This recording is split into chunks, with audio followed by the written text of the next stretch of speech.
একটা জরুরি কথা বলি, শনি আর কেতুর যোগ, শনি আর কেতু যদি একসাথে বসে পড়ে তাহলে সেটাকে অ্যাস্ট্রোলজির ভাষায় বলা হয় সাধু সর্প যোগ। সর্প কেতু এবং শনি কেতুর এই যে মিশ্রণ, এটাকে বলা হয় সাধু সর্প যোগ। এটা আবার কাল সর্প দোষের থেকেও 10 গুণ মারাত্মক। তো এটা অনেকেই জানে না যে শনি কেতু যুক্ত থাকলে কি হয়। যারা জানে তারা হয়তো ভিতরকার যে ব্যাপারটা, যে কি সমস্যা হয় সেটা হয়তো বোঝে না। তো ভালো করে শুনুন, শনির সমস্যা মারাত্মক সমস্যা। শনি যদি জীবনে খারাপ ফল দেয় তাহলে আপনি নিতে পারবেন না। মানসিক যন্ত্রণা শুরু হবে, অস্বস্তি শুরু হবে, সব সময় মনে হবে সুইসাইড করি, আর বেঁচে থেকে লাভ নেই। বিভিন্ন দিক থেকে আপনি ঋণে জরাজীর্ণ হয়ে যাবেন, দাম্পত্য জীবন ভালো কাটবে না, অর্থপ্রাপ্তি ঘটবে না, ইনকাম পাতি হবে না, এবং যেটুকু জমানো টাকা সব বেরিয়ে যাবে। পায়ে চোট লাগবে, দাঁতে ব্যথা হবে, দাঁতের সমস্যা আসবে, পেটের প্রবলেম আসতে পারে, চুল পড়ে যাবে। এগুলো সব কিন্তু শনির সমস্যা।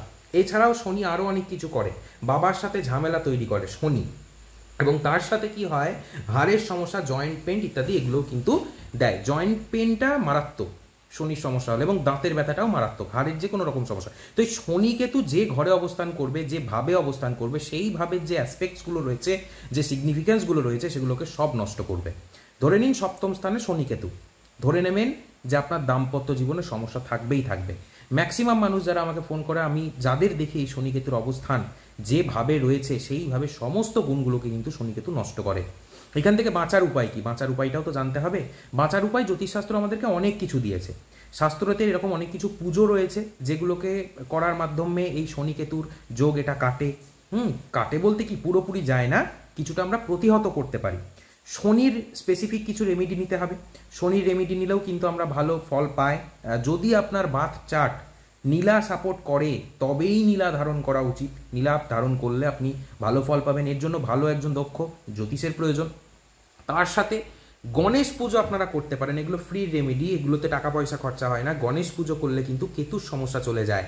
গণেশ পুজোতে নিজের নামগোত্র দিয়ে অংশগ্রহণ করুন, বা বাড়িতে গণেশ পুজো দিতে পারেন। সিদ্ধিদাতা গণেশ, ইনার পুজো দিলেও কিন্তু কেতু খুব ভক্তি করেন আর কি গণেশ বাবাকে, তো কেতু সমস্যা চলে যায়। শনি কেতুর সমস্যা যদি দশম ঘরে থাকে তাহলে কর্ম রিলেটেড প্রবলেম হবে, কাজবাজ ইত্যাদি হবে না, চাকরি ঠিকঠাক ভালো যাবে না, চাকরির জীবন সব সময় চিন্তা মাথায় থাকবে। এছাড়াও শনি কেতু যদি দশম স্থানে থাকে তাহলে ব্যবসাতে ভয়ঙ্কর রকম লস হবে। সেকেন্ড হাউসে থাকলে পরিবারের সাথে হবে ঝামেলা। ফোর্থ হাউসে থাকলে সুখ সুবিধা ইত্যাদি পাবেন না জীবনে।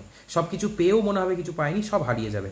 আপনি দামি একটা ফোন কিনলেন, হয়তো ইএমআই দিতে পারলেন না, ফোনটাকে সিজ করে নিয়ে চলে গেল। আপনি হয়তো গাড়ি কিনলেন, ইএমআই দিতে পারলেন না, আপনার সিভিল ডাউন হয়ে গেল।